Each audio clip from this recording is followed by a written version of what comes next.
What's up, Instagram Live? Nice to see you all. Happy Monday. Hopefully, you're having an amazing morning, evening, afternoon, wherever it is you're tuning in from in the world. As you're tuning in, I would love to know, as always, number one, where you're tuning in from. Number two, love to know three things you're grateful for out there in the universe today. Nice to see you all. Today's topic, my wife and I did a little journal entry last night. It's something we learned from a friend of mine named James Altucher. He shared that every day he does some brain training. It's kind of like brain exercises, because if you want a bigger muscle, you go to the gym and you lift weights. If you want to have, a better endurance, you go work on your cardio. If you want to improve something, you got to work it out. But most of us don't take time to work out our mental muscles as much as we do our physical or emotional muscles. Same thing. If you want to get more consistent and steady and balanced emotionally, you got to do stuff emotionally, like meditation or things that help you to learn how to regulate or really step into those emotions and be present with them. So one thing he recommends is every day, pick a topic, any topic you choose, and write down 10 things about it, around it, what you're curious about, whatever it may be. But force your brain to dig 10 things deep on this topic to find something about it. So last night, we did 10 love lessons. So at dinner, my wife and I sat down, and really simply, we wrote down what are 10 lessons about love that we've learned. So specifically relationships. Let's see, lots of people coming in. I saw friends from Guatemala in there. What is up? Where else are y'all from? Bucharest, Romania. That's awesome. Brooklyn, New York. So we have people all over the world. Very cool. Love that you guys are joining us. Yes, I am married. Have been married for 2014, 15, 16, 17, 18. It'll be 5 years in September. Argentina, what is up, friends? The Netherlands, nice to see you. Brazil. So I'm going to go through today's little session here. Will be my 10 lessons in love that I learned, and hopefully they're useful for you. What I would love to do is, as I'm sharing mine, I would love in the comments, what's up, Honduras? That's awesome. If you shared what's the number one lesson you've learned about love or relationships that you might think is useful for other people tuning in on this topic. So number one, my number one first lesson that popped into my head was, in a relationship, you really want to know and deliver on. This is important. Not just understand it, but also deliver, meaning show up, serve it up, deliver on their needs, their wants, and their desires. And there's a difference between those things. And so the first is their needs. I always say a need is like we need oxygen to stay alive. So what is oxygen in your relationship? What are the things they absolutely need from you, with you, around you, in order to feel alive in your relationship? So what are their needs? You need to know those and deliver upon them. Secondly, what are their wants? What are the things that, they can have a great relationship without these things, but they want them, they desire them. They're things that excite them, or things that make them curious, or things that make them feel alive. What are the wants this person has? And then finally, what are their desires? What are the little things that they don't even know how to put words on? It's just like those weird feelings they have where they kind of get excited when they think about it and go, oh man, like, ooh, I feel, they judge themselves on these things. Like they feel weird even bringing it up because they think in their own life, in their own world of like, I don't even know how to put words on some of those things. And it might be, they've always desired someone who would rub their feet right when they get home. And to them, it's like, oh, man, I just feel selfish asking because I'm sure you had a long day and I had a long day. But, oh, man, somewhere deep down in their heart, they desire that someone would do this kind of thing for them, like rub their feet right when they get home. or someone that would cook them their favorite thing every day, or someone that would tell them they love them in just a little special way. Like, I don't know what they desire, but what do they need? The things that they cannot survive in a relationship without. What do they want? The things that they desire, the things that they want, things that they're excited about, things that they really adhere to and connect to. And what do they desire? The things that they can't even put words on or they judge themselves about. I say that's number one. Number two, this is an interesting one. And so maybe let's start here. What are some, if you put need and an example, want and an example, desire and example, what do you need, want, and desire in your relationships? I would love to know. Just a few examples so people who are watching can come to the comments and see what other people need, want, or desire. Something I really need in a relationship.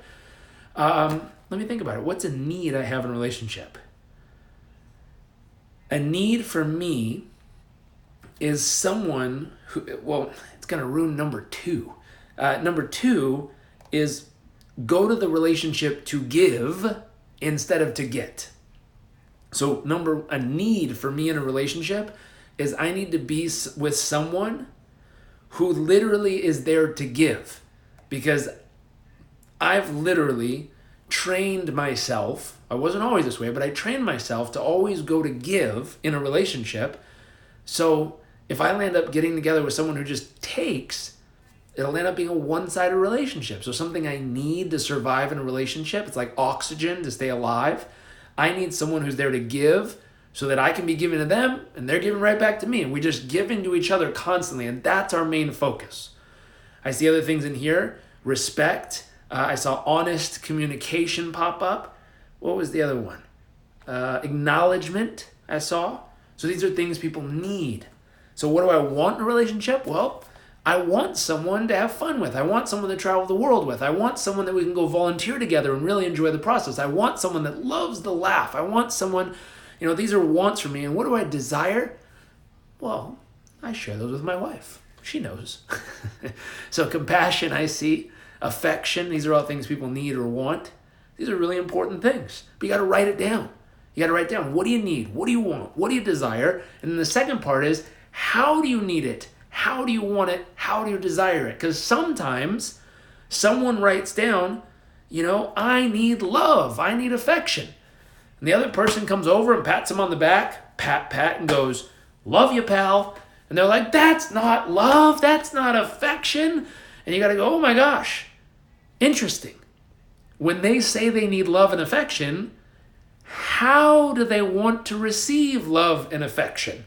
You want to be clear on that so you don't give them your version of it and they go, what the heck was that? And you're like, love and affection, duh.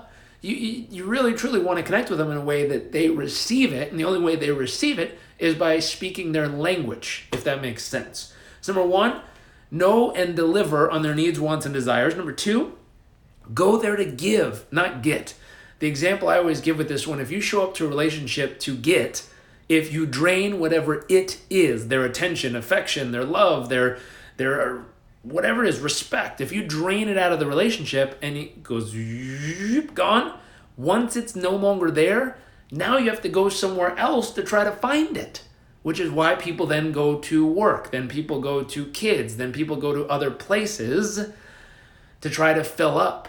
Instead of, if you go to that relationship with the purpose of giving, the only reason it would ever start to get low is you stopped giving your gifts in the relationship. So go to give instead of get. Number three, assist them in being their best self. So I've learned in relationships, we can either be our best self, slept, ate, feeling good, worked out, healthy, happy, fulfilled, alive. We can be our average self. Maybe our sleep was a little off. Maybe we haven't eaten yet. We're hangry. Maybe we're a little frustrated or overwhelmed in something. Or we can be our worst self. Our sleep totally got screwed. We're exhausted. We haven't eaten. We just got off a long flight. We're totally exhausted and frustrated about something. Now, I take it upon myself to make it a goal to help my wife constantly be elevating back to her best self. So I take it in my goal to say, hey, what time should we head for bed tonight? What things should we do together so that we can disconnect from all the distractions and reconnect with each other before we go to bed? Hey, what should we do to really, truly make sure that you're the happiest, healthiest, strongest, most fulfilled version of yourself. I take it as my responsibility to help her get there. Luckily, she takes it as her responsibility to help me get there. So it's this beautiful thing that we're both helping each other constantly level up back to our best selves. So then we get to experience the best of each other with each other. If that makes sense. So number 4, this is one of my favorites. Make turning their dreams into reality as one of your top goals every year. So one of my favorite things to do every single year is take something off of my wife's bucket list, the thing she's always dreamed of doing, and make it one of my top goals. So that throughout the year, I work and figure out how to make one of her dreams literally become reality. And so what does that look like? Well, she loves animals. So we've flown all the way to Australia so she could hold and cuddle a koala. We've flown over to Exuma, Bahamas so she could swim with the swimming pigs. This last year, we went to Jungle Island so she could hang out and feed the kangaroos there. And then the year before that, just this past year, we flew to Chengdu, China so she could snuggle a panda. And so I make it my personal goals to turn her dream into reality each year. And I think that's one of my top 10 love lessons is make it a goal to turn one of your spouses or significant others' dream bucket list items into reality each year. At least one. Let's see. Number 5, turn on the praise and appreciation faucet. So if there was a faucet, turn it on. Break the handle so that you can never turn it off. What does that mean? Most people, there was research and studies done around organizations and companies, and if you ask the owner or the boss or the CEO, what do you think your employees want more of? Well, they always say, obviously, they want to get paid more and have more vacation time. And then you go ask the employees, what do you want more of? And they say, more employee appreciation. And the boss goes, well, we already have that. We have bonus trips and money they could earn. And the employees go, ugh. Because they're not talking about prizes and incentives. They're talking about pleases and thank yous. They're talking about, wow, I really appreciate that. Thank you so much for taking the time. Thank you for putting in the effort. Same thing goes in a relationship.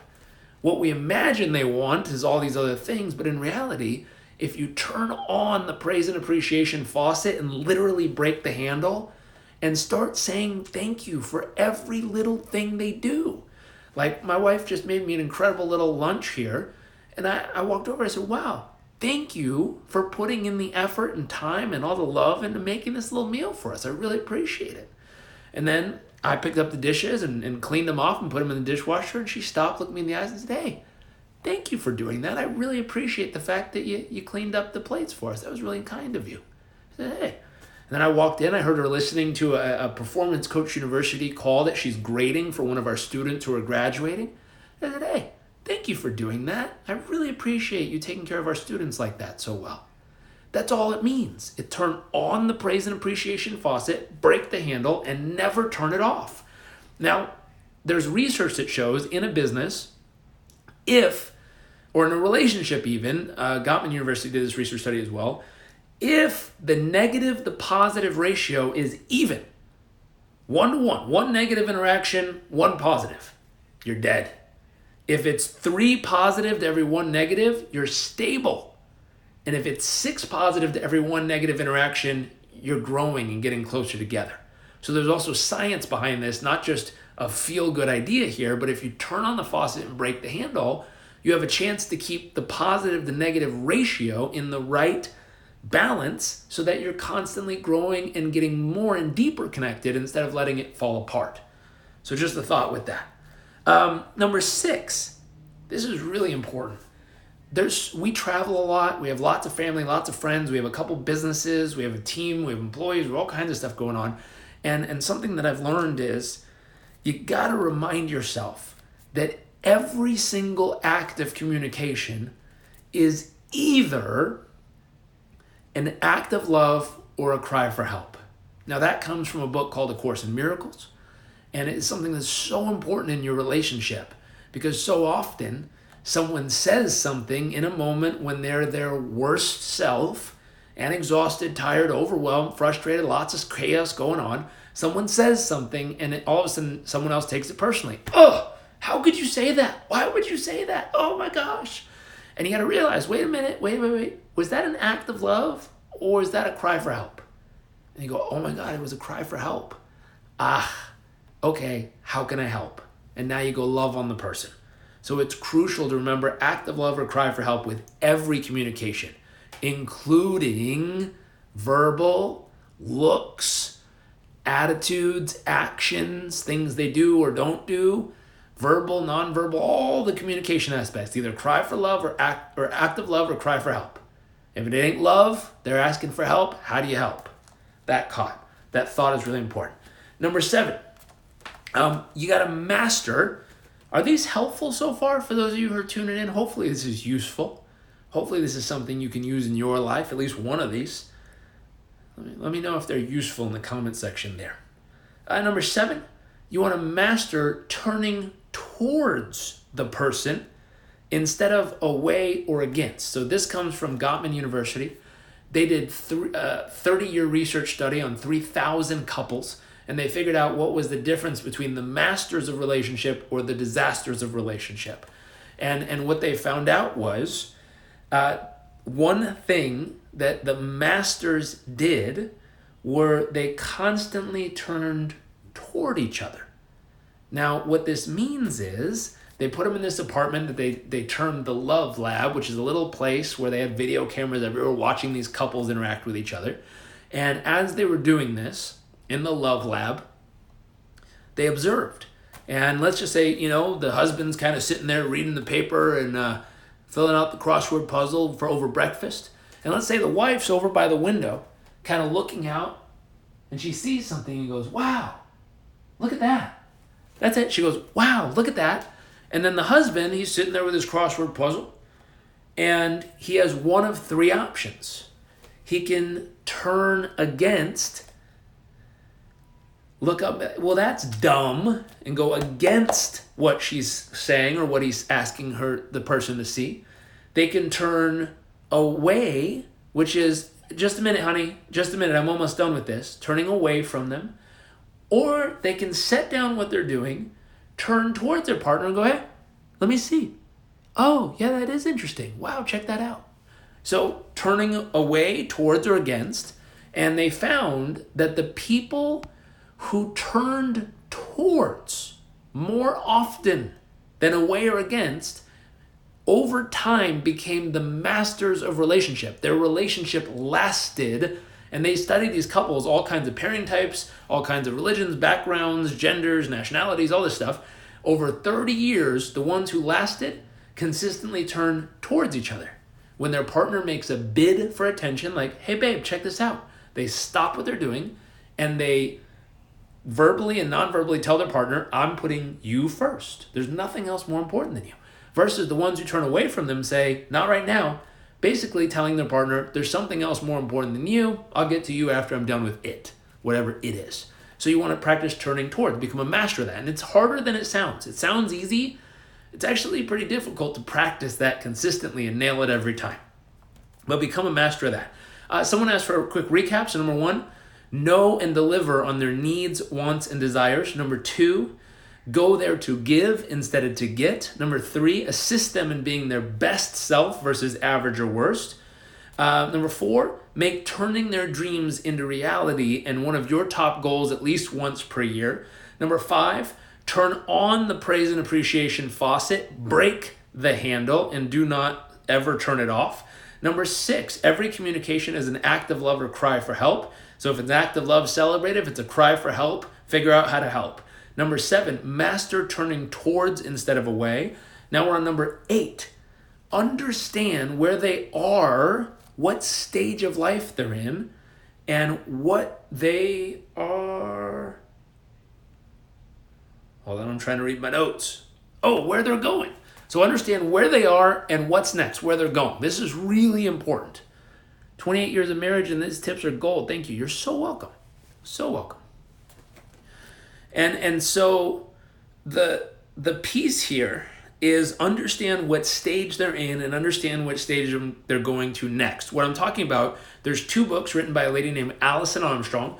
One is called The Amazing Development of Men, talks about the natural stages that men go through in their evolution. And the second one is called The Queen's Code, Understanding Women, Unlock the Mystery, which is the natural stages women go through. We do a whole piece on this inside of our Performance Coach University program to teach our coaches or our new coaches that we're training how to identify the stage of life your client's in, what responsibility they're currently ready for, and what they're going to be ready for in the future in their next stage, and how to prepare them for that mentally, emotionally, physically.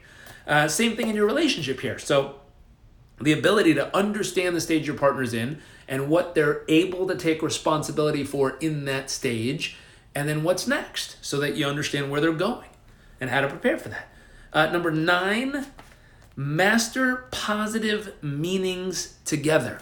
Oh, this is so important. So important. The ability to master positive meanings. What does that mean?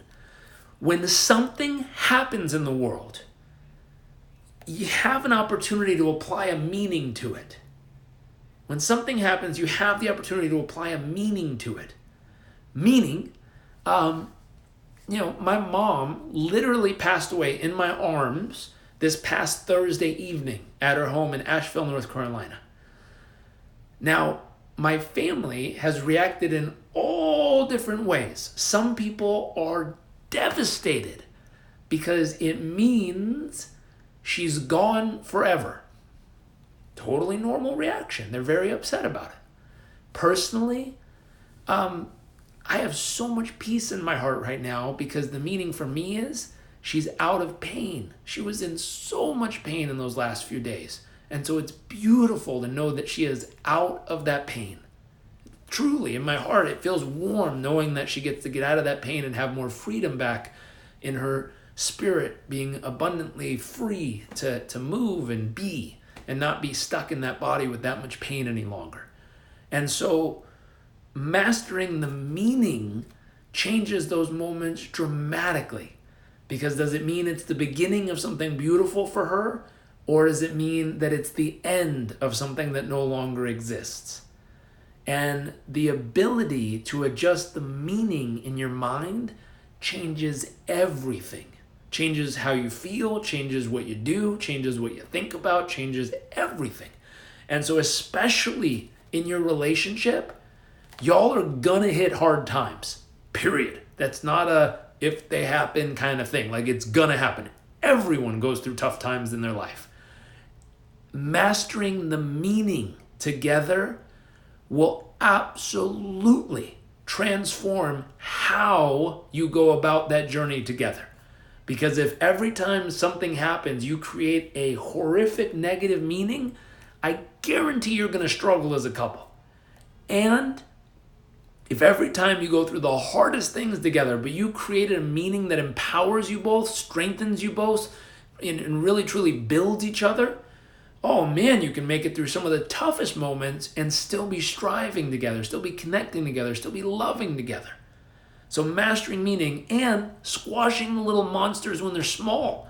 Meaning every now and then, if you hear your brain come up with a meaning that doesn't serve, a meaning that limits you or breaks you down or hurts you, you got to squash those. And there's 3 steps they use in therapy, which is acknowledge it, hear the thought and acknowledge it. I see you. Appreciate it. Thanks for coming by. And adjust it. It's not needed. I'm going to adjust that meaning to something that is more useful right now. That concept. Finally, number 10. Get your personal PhD on the topic of relationships. What does that mean? If you want to have a great relationship, make it a point to put together your personal PhD program. What does that mean? Well, if you were going to go to school and become a doctor, a PhD, then you'd have a curriculum. You'd have certain books you read.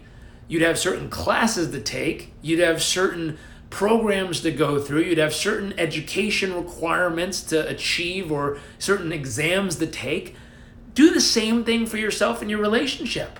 Sit down. I think Berkeley offers this, where you can create your own program where you write down the books you're going to read, the courses you're going to take, the programs you're going to learn from, the teachers you're going to connect with and pick up and go through their stuff, and write out your personal PhD program. Write out a 7-year outline of everything you're going to study and practice and prepare and master, so that 7 years from now or 10 years from now, you will literally master this topic. And once you've become a PhD in the topic of relationship, I spent 5 years studying this before I met my wife. And now, coming this September, we'll have 5 years married. So that'll be our 11th year, or my 11th year of studying, practicing, and teaching on relationships. And it's useful, it's working. And so this concept of get your personal PhD, and then once you get your personal PhD, the next piece is yearly continuing education credits. What does that mean?